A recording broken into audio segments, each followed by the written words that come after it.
මම ලෙගෝ හදනවා. හැබැයි මේක ටිකක් අමාරු. මේක හදන්න තියෙන තහඩු වලින් මේක පොඩ්ඩක් අමාරුයි. කියන්නේ මේක අමාරුයි අපිට හදන්න. මේක හදන්න තියෙන තහඩු වලින් මෙන්න මේකෙන් කෑලි නමනම තමයි මේක හදන්න තියෙන්නේ. මේ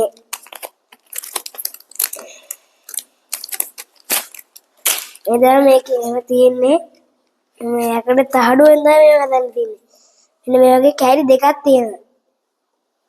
මේ කෑලි දෙකේ මේව අරගෙන මෙන්න මේ පොඩි මේ කෑලි යකඩ කෑලි වලින් අපි ඒවා නමනවා.